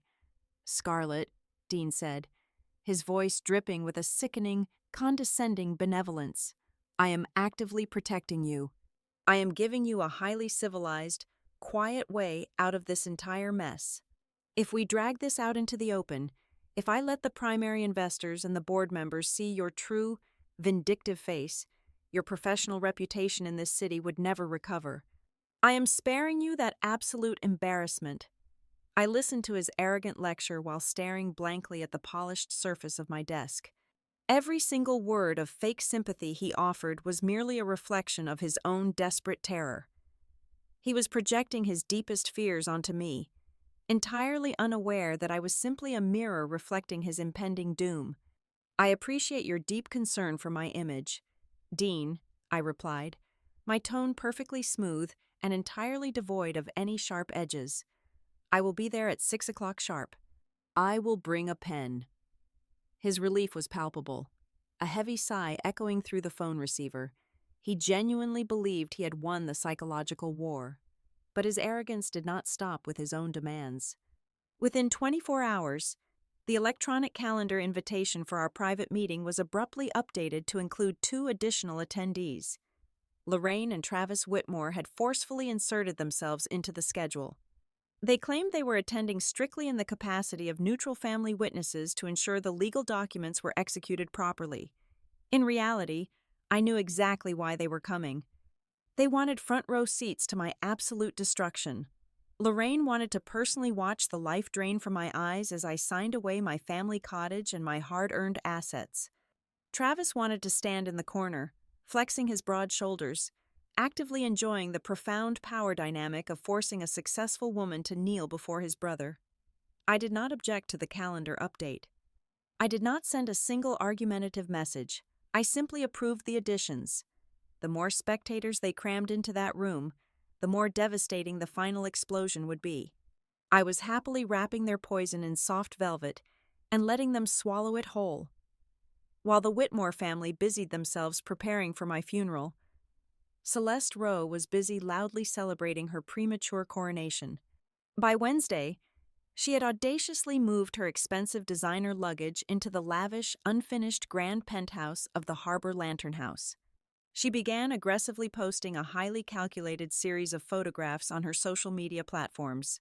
They were insidious, half-hidden images designed to establish her supreme territorial dominance.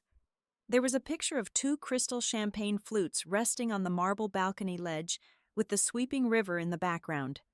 There was a highly stylized shot of her manicured hand, prominently displaying my grandmother's stolen diamonds, resting casually against a pile of high-end fabric swatches. She was actively introducing herself to the local elite as the undisputed future mistress of the estate. She was building her shiny new kingdom directly on top of my stolen legacy. I watched every single post, every single smug caption, and I did absolutely nothing to stop her. Let her order the expensive Egyptian cotton sheets. Let her pick out the custom window treatments. The higher they climbed their fragile tower of lies, the more brutal the gravity would be when I finally shattered the foundation. Behind the heavy locked doors of my study, the real preparation was reaching its lethal crescendo. Naomi Pike arrived on Thursday evening carrying a heavy leather briefcase. She did not bother with pleasantries. She walked directly to my desk and laid out 4 distinct, thick legal dossiers. They were meticulously organized, color-coded, and represented the 4 horsemen of Dean's approaching apocalypse.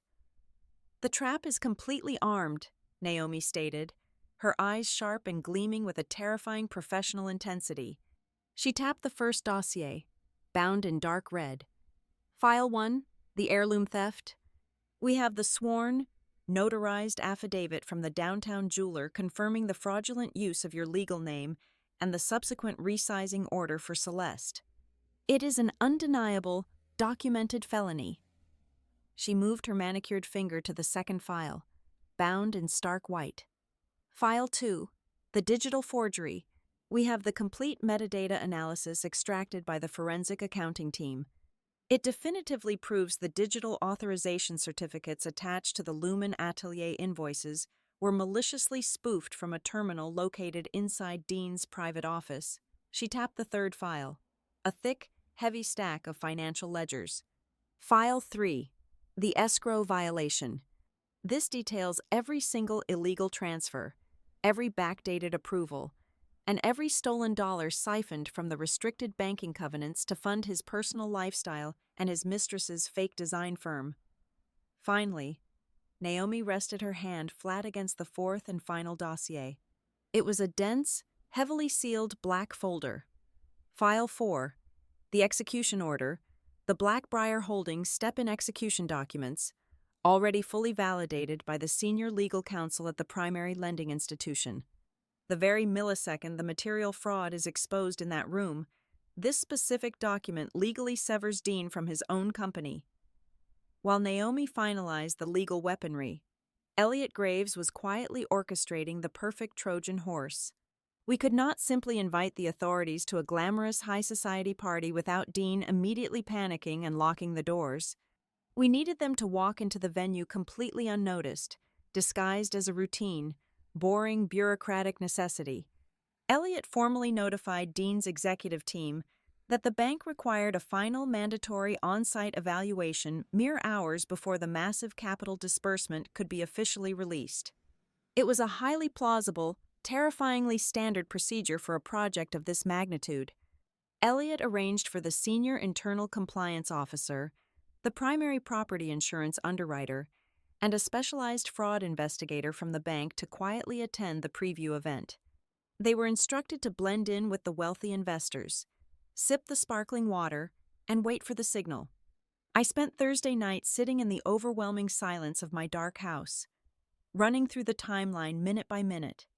I had meticulously ensured that every single vital piece on the board would converge in one specific, enclosed location at exactly the right time. Dean's vicious family, his arrogant mistress, the wealthy investors he desperately needed to impress, and the unforgiving authorities who possessed the power to strip his freedom away. This was no longer a simple domestic dispute. It was no longer a story about a brilliant wife catching a pathetic, cheating husband. That narrative was far too small, far too common. This was a deliberate, minute-by-minute dismantling of his reputation, power, and control. He wanted to trap me in a quiet room and force me to surrender my life to him. I was going to walk into that room, look him in the eye, and strip him of everything in front of the people who mattered most. The heavy mahogany front door clicked open at exactly 8 o'clock on Thursday evening. I was sitting in the dim, quiet expanse of the main living room, a single reading lamp casting a sharp circle of warm light over my folded hands. Dean walked right in with the casual, highly entitled stride of a man who truly believed he still owned the space, the house, and the woman sitting inside it. He did not bother to knock or announce his arrival. He wore a perfectly tailored charcoal suit, his expensive silk tie slightly loosened at the collar, radiating a deeply toxic blend of physical exhaustion and supreme, unearned victory. He stopped near the edge of the woven Persian rug, looking down at me with an expression that was precisely half suffocating pity and half triumphant sneer. He genuinely thought he was stepping into the solemn ruins of a defeated kingdom to graciously banish the fallen queen. I came by personally to ensure we are entirely clear on the strict protocol for tomorrow evening, Dean said, his voice echoing slightly in the large, silent room. No last-minute surprises, no emotional theatrics. You will wear something appropriate. You will arrive at the private boardroom at exactly 6 o'clock, and we will handle this transition like civilized adults. I remained perfectly still in my velvet armchair, my face a carefully constructed mask of blank compliance. I let him fill the quiet room with his arrogance. After tomorrow night, he continued, pacing slowly across the polished hardwood floor, gesturing vaguely toward the large windows facing the water. Celeste will be moving into the Grand River View penthouse permanently. The Harbor Lantern House will officially become our primary, public residence. You should honestly learn to be grateful for my generosity. Scarlett, if you just sign the paperwork quietly and step aside without making an ugly scene, I will allow you to keep a modest portion of your private investment accounts. Most men in my elevated position would bring in a team of ruthless litigators and legally drain you entirely dry for being so utterly uncooperative and difficult. He paused, a sickeningly fond, soft smile, briefly touching his lips as he thought about his own manufactured future. He was entirely too drunk on his perceived victory to maintain any basic operational security. The fatal arrogance was spilling out of him in careless, massive waves.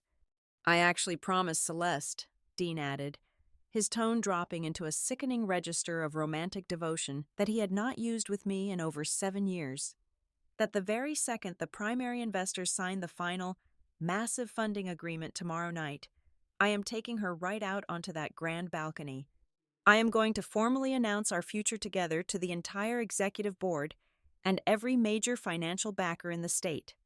I want the whole city to finally know who my real, supportive partner is. Before I could offer a single syllable in response, his cellular phone began to vibrate violently in his breast pocket. He pulled the sleek device out, glanced quickly at the glowing screen, and answered the call, pressing the speakerphone button without a shred of hesitation. He wanted me to hear exactly what was coming. It was Lorraine. Is she sitting there giving you a hard time about tomorrow? My mother-in-law's voice scratched harshly through the small audio speaker, her tone dripping with intense, unfiltered disdain.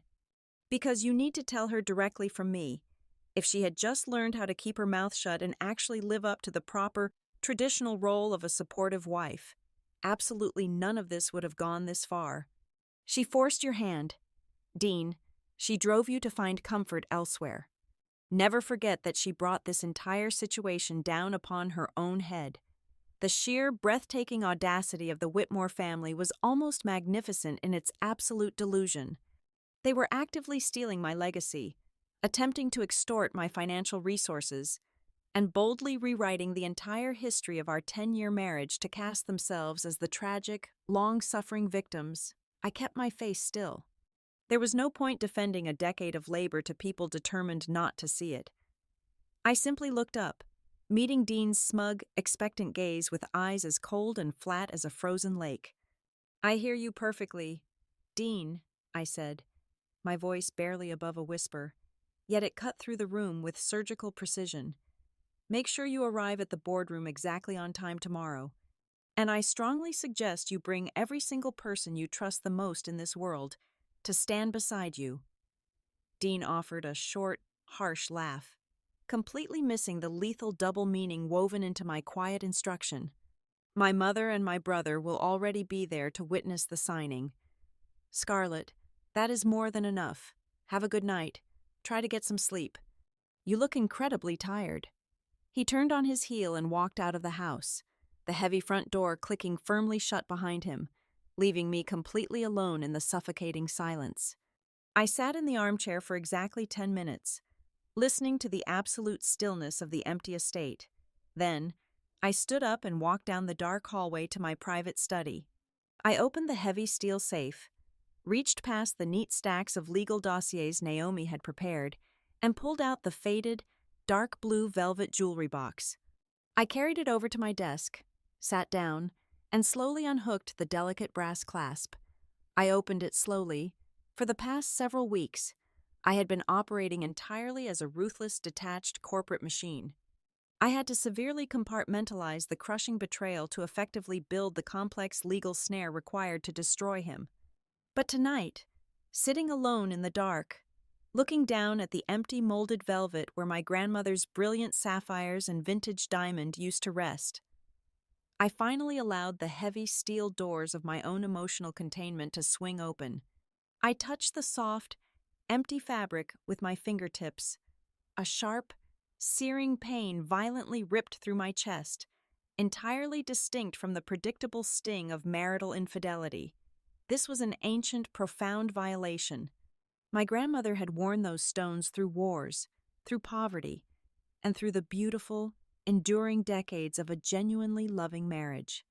They were the physical embodiment of my bloodline, a legacy of quiet, unbreakable feminine strength. And Dean had violently ripped them apart, erased the history, and handed them to a shallow, greedy girl to purchase her fleeting loyalty. I let myself feel the absolute, agonizing depth of the insult. I felt the profound disrespect not merely as a discarded wife, but as a deeply grieving granddaughter. I let the hot, bitter anger completely flood my veins, washing away any lingering, microscopic trace of pity or hesitation I might have unknowingly harbored for the man I once loved. When I finally closed the blue velvet box, the soft snap of the clasp echoed loudly in the study. The overwhelming pain was entirely gone, instantly replaced by something far more dangerous. My resolve had fundamentally mutated. It solidified into something terrifyingly cold, impossibly dense, and absolutely unbreakable. The events of tomorrow were no longer just a strategic corporate maneuver to keep or discard a dead marriage. Tomorrow was a reckoning. It was about drawing a final line and making them answer for what they had done to my family and my name. The glowing screen of my cellular phone lit up the dark desk. It was a secure text message from Naomi Pike. "The final checkpoints are completely locked," the message read. "Elliot has the bank representatives briefed. The property lawyers are on standby. The internal compliance officers have the audit files fully loaded. Every single trap is perfectly armed. Get some rest. Scarlett, remember, tomorrow you do not need to scream or fight. You only need perfect timing." I locked the empty jewelry box back inside the steel safe and turned off the reading lamp. I walked up the grand staircase to the master bedroom and lay down on the cold, empty mattress. I slept very little that night, watching the slow, creeping shadows move across the high ceiling as the hours ticked silently by. But for the very first time in weeks, I did not feel shattered, broken, or frantically desperately trying to hold the crumbling pieces of my life together. I felt dangerous. I felt perfectly balanced and brutally honed, sharpened in the total darkness like a lethal, waiting blade.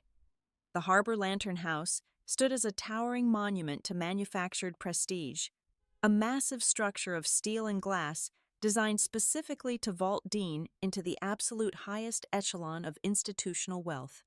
I arrived at exactly 6 o'clock in the evening. The air inside the grand foyer smelled of expensive white lilies and freshly poured concrete, a sharp contrast to the warm, golden lighting cascading from the custom crystal chandeliers. This was his undisputed masterpiece, the very stage where he intended to permanently shed his past and emerge as a visionary hospitality mogul. I stepped into the main reception area, moving with the quiet, deliberate grace of a shadow. He had explicitly demanded that I wear something conservative and understated. I chose a severe, tailored black crepe dress that fell perfectly to my ankles. It was devoid of any embellishment, yet the stark, rigid cut of the fabric transformed the simple garment into a suit of impenetrable armor. Dean was holding court near the center of the expansive room, looking absolutely flawless in a bespoke midnight blue tuxedo. He radiated the polished, magnetic charm of a man who firmly believed he had already conquered the world. Celeste was anchored tightly to his side, draped elegantly in a backless emerald gown that clung to her figure. The stolen vintage diamond on her right hand caught the ambient light, flashing bright, sharp, arrogant prisms across the room. She held her champagne flute high, ensuring every wealthy investor in her orbit caught a bare glimpse of her glittering prize. In the front row of the plush velvet seating area, Lorraine held court like the queen mother of a newly established dynasty. She was sipping sparkling wine and accepting premature congratulations from her wealthy socialite peers, her face glowing with intense, vindictive satisfaction. The lively, sophisticated chatter in the room noticeably died down the exact second I walked across the polished marble floor. Dozens of eyes darted eagerly toward me, their gazes heavy with hungry curiosity, cynical amusement, and misplaced pity. I kept my face arranged in a mask of absolute chilling serenity. I did not glare at Celeste. I did not sneer at Lorraine. I offered nothing but a profound, unreadable calm to my enemies and to the gossiping crowd. My forced tranquility signaled one thing total: unconditional defeat. They truly believed they were watching a broken woman walk quietly into her final humiliation. Dean caught my eye and immediately excused himself from his circle of elite admirers. His chest puffed out slightly as he approached me, guiding me with a firm, heavily patronizing hand resting flat against my lower back. He steered me away from the crowd and directly toward a private, soundproofed executive boardroom located just off the main hall. Travis was already waiting inside the room, leaning heavily against the long, polished mahogany table, with his thick arms crossed tightly over his chest. Celeste followed closely behind us, pulling the heavy oak door shut with a solid click, instantly muffling the lively sounds of the wealthy party outside. The sudden silence in the enclosed room was thick and suffocating. Dean moved to the head of the table and slid a thick stack of legal papers directly toward me. "This is the final settlement agreement," Dean said smoothly, his voice dropping into a low, entirely fake register of gentle diplomacy. The terms are exactly as we discussed. You officially surrender the deeds to the island cottage. You permanently waive all future financial claims against my commercial companies, and we immediately issue a joint, highly controlled public statement confirming our separation is completely amicable for the benefit of the corporate image. Travis stepped forward, closing the physical distance between us, his voice a low, gravelly threat designed to intimidate. This is the very last chance you get to do this the easy way. Scarlett, sign the paper right now, or we walk straight out those doors and start feeding the real story to the press. You will not survive the fallout. Celeste placed her manicured hand delicately over Dean's arm, leaning into his shoulder while offering me a saccharine, entirely fabricated smile. We are all mature adults here, she murmured sweetly, her tone dripping with fake empathy. Sometimes you just have to know when it is time to choose the future and let the past gracefully go. I did not argue. I did not raise my voice a single fraction of a decibel to defend my honor. I simply reached out and picked up the heavy, gold-plated pen resting perfectly parallel to the legal document. I moved my hand with agonizing, deliberate slowness. I let the sharp metal tip of the pen hover just millimeters above the crisp, white paper, holding it perfectly still on the signature line. The suffocating tension in the room instantly spiked. I could practically hear the three of them stop breathing. Travis uncrossed his arms, his posture relaxing. Celeste's fake smile widened into genuine, greedy relief. Dean's broad shoulders dropped a visible fraction of an inch as a massive, overwhelming wave of premature victory washed completely over him. They all thought the long, bitter war was finally over. They thought they had successfully broken me. I did not touch the black ink to the page. Instead, I slowly lowered the gold pen, placing it gently back onto the mahogany wood, and looked directly into my husband's confident eyes. "This is the most important night of your entire professional life," I said softly, my voice perfectly steady and smooth as glass. "You are about to confidently secure the future of this magnificent hotel. You have always preferred your most significant, defining victories to be witnessed publicly. Dean, why hide this crucial, finalizing moment in a dark back room? You deserve to have your success recognized. Let us move everyone out to the main hall." It was the absolute perfect, poisoned compliment. It bypassed all of his logical defenses and struck the exact vulnerable center of his massive, fragile ego. The intoxicating idea of completely and legally subjugating his defiant wife right in front of his most important financial backers was simply too magnificent for his narcissistic mind to resist. Dean smiled, a wide, deeply arrogant, predatory grin spreading across his face. "You are absolutely right," he agreed instantly, completely blind to the lethal snare closing tightly around his throat. He turned sharply and threw open the heavy oak door, gesturing grandly for us to follow him back into the bright lights. He did not just walk out. He actively began waving over the primary institutional investors, the senior bank representatives Elliot Graves had planted, and his key executive staff. He enthusiastically corralled them toward the center of the grand room, his voice booming with false authority. He was unintentionally, happily gathering every single required legal witness, every regulatory banking authority, and every critical financial backer desperately needed for his own catastrophic ruin. I walked slowly out into the center of the grand hall, quietly taking my position completely surrounded by the most powerful, influential people in the entire city. I watched as the heavy double doors of the main room were firmly pushed shut by the security staff to ensure privacy for his big announcement. I looked around the beautifully enclosed space, the air thick with the scent of expensive cologne and electric anticipation. And for the very first time since this horrific nightmare began, as the final lock clicked into place, I knew with absolute, terrifying certainty that not a single one of them had a way out. I walked directly to the exact center of the grand hall, standing beneath the largest crystal chandelier. Dean followed closely behind me, his chest puffed out, a wide, victorious smile plastered across his handsome face. He clapped his hands together loudly, calling for the attention of the wealthiest investors, the senior bankers, and the elite socialites scattered around the opulent room. The lively chatter died down immediately. They all turned toward us, holding their crystal champagne flutes, expecting to hear a triumphant announcement about the future of the Harbor Lantern House. Dean genuinely thought I was about to deliver a carefully rehearsed, pathetic speech about our amicable separation to protect his precious public image. I did not have a signed settlement agreement in my hands. I held nothing but absolute devastating ruin. "I will not be signing any documents tonight, Dean," I announced. My voice was not raised, but in the sudden, breathless silence of the massive room, the words carried perfectly, striking the marble walls with the force of a physical blow. Dean's victorious smile froze instantly. A low murmur of confusion rippled through the crowd of investors. Before he could attempt to interrupt or spin my defiance into a joke, I turned my gaze directly to the woman standing proudly by his side. "Celeste, please raise your right hand. Show all of these esteemed financial backers the magnificent corporate gift Dean presented to you at our anniversary party." Celeste froze, her doe eyes widening in sudden, raw panic.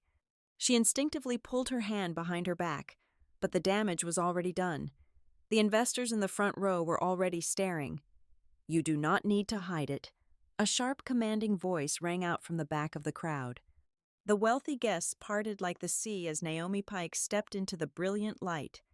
She was not alone. Flanking her were two men in severe business suits. Naomi walked straight up to Dean, stopping just a few feet away. "My name is Naomi Pike, Senior Corporate Litigation Counsel," she stated, her voice echoing with lethal authority. "With me is the Executive Property Claims Adjuster for the bank and the lead legal counsel for the Downtown Jewelers Association. We are here to officially confirm that the diamond and sapphire ring currently resting on Ms. Rose's finger was created from stolen gemstones belonging to Scarlett Chapman's private family estate. Dean Whitmore illegally extracted those stones using a forged legal power of attorney." A loud collective gasp erupted from the high society crowd. The investors exchanged horrified, wide-eyed glances. Dean opened his mouth, his face draining of all color, but no sound came out. Before the absolute shock of the stolen heirloom could even settle in the room, Elliot Graves stepped out from a group of prominent venture capitalists. He adjusted his glasses, holding a thick stack of printed financial ledgers. "I represent the primary lending institution backing this development," Elliot announced, his voice devoid of any emotion.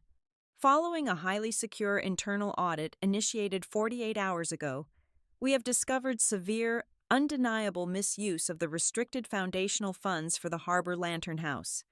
The massive invoice for the stolen ring, along with hundreds of thousands of dollars in luxury travel and personal expenses, were fraudulently disguised as structural project costs and illegally wired out of the escrow accounts." "That is a lie," Dean finally choked out, his voice cracking violently in panic. "This is a misunderstanding. She is hysterical. My wife is just jealous." Naomi did not even blink. She pulled a stark white folder from her leather briefcase. "It is not a misunderstanding, Dean. We also have the complete digital metadata confirming your fraudulent payments to Lumen Atelier Limited Liability Company, a company secretly owned and operated entirely by Celeste Rowe. You funneled investor capital into a fake design firm to fund your mistress, and you actively spoofed Scarlett's private digital authentication codes to approve the transactions." The room erupted into chaotic, overlapping whispers. Wealthy backers were physically stepping away from Dean as if he were suddenly highly contagious. Dean spun around frantically, looking for an ally, looking for a way out. He locked eyes with his senior compliance director, a man he had personally hired. "Tell them this is an administrative error," Dean barked, his voice laced with pure desperation. The compliance director shook his head slowly, stepping out of the crowd. "Mr. Whitmore, due to the undeniable evidence of material fraud and the active federal banking violations presented here tonight, the Executive Board of Vantage Crest Hospitality is officially suspending your operational authority, effective immediately, pending a full criminal investigation. It was a bloodbath. Dean was actively drowning in the center of his own luxurious ballroom, seeing the entire empire violently collapsing around her.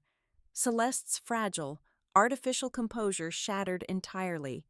She realized in a terrifying instant that she was going to be the ultimate scapegoat for federal wire fraud. She ripped the stolen ring off her finger and practically threw it onto the polished floor. "He told me it was fine," Celeste screamed hysterically, tears ruining her expensive makeup as she backed away from Dean. "He said the money was legally his. I did not know the ring was stolen. Lorraine told me it was fine. She said she knew the ring was yours from the very beginning. Scarlett, she helped us set up the anniversary party so you would leave him and I could take your place. It was her idea." The silence that followed was absolute, terrifying, and profound. Every single face in the grand hall turned simultaneously toward the front row of velvet chairs. Lorraine Whitmore sat completely paralyzed, her jaw slack, her face a horrific shade of chalk white. The wealthy socialites she had spent decades desperately trying to impress were staring down at her with unfiltered, pure disgust. Her social standing, her entire identity, evaporated into thin air in a matter of seconds. Travis Whitmore, seeing the catastrophic, unrecoverable damage, slowly took 3 steps backward, melting cowardly into the shadows of the exit corridor, abandoning his family entirely. Dean looked around the room, his chest heaving. He was completely stripped bare. He had no power, no allies, and his carefully constructed narrative of the brilliant, victimized entrepreneur was dead on the floor. Naomi Pike delivered the final blow. She placed the heavy Blackbriar Holdings dossier onto a nearby marble cocktail table. "According to the legally binding bailout agreement you enthusiastically signed 7 years ago, Dean," Naomi stated coldly, "any event of material fraud that endangers the securing capital automatically activates the step-in rights. Blackbriar Holdings, a private legal entity owned solely by Scarlett Chapman, is hereby executing a total, hostile, corporate takeover of Vantage Crest Hospitality. You no longer own this hotel. Dean, you do not work here. You have absolutely nothing." I raised my hand slightly, a small, subtle signal to the perimeter of the room. 4 uniformed private security guards immediately stepped forward from the exits. "Security," I said, my voice finally ringing out, calm, steady, and entirely victorious. "Please collect the access cards from Mr. Whitmore and Miss Rowe. Secure the disputed jewelry from the floor. Then, escort them off my property immediately." Dean stared at me, his eyes hollow, completely broken. He had absolutely nothing left to say. The guards flanked him, taking his master keycard and leading him and his weeping mistress quietly toward the service elevators. I did not scream. I did not throw my champagne. I simply watched him disappear and let the doors close behind him. Several months later, the dust finally settled. I finalized a brutally fast, uncontested divorce, keeping every single cent of my private wealth and reclaiming my grandmother's fully restored jewelry. Dean was currently drowning in a sea of civil lawsuits and facing a massive federal criminal probe. Celeste turned state's witness to avoid federal prison, actively testifying against the man she claimed to love. Lorraine was permanently excommunicated from every country club and social circle in the state, forced to live out her days in bitter, isolated disgrace. As for me, I stood quietly on the wooden balcony of my family's island cottage. The salty ocean breeze whipped through my hair, carrying the fresh, clean scent of the open water. I looked out at the endless, beautiful horizon, and for the very first time in 10 long years, I took a deep breath and realized my life finally, truly belonged to me. Thank you so much for listening to my story today. Where are you listening from? Please let me know in the comments below so we can connect and share our thoughts. Remember to subscribe to the Olivia Revenge Stories channel, like this video, and support me by hitting the hype button so this story can be heard by even more people.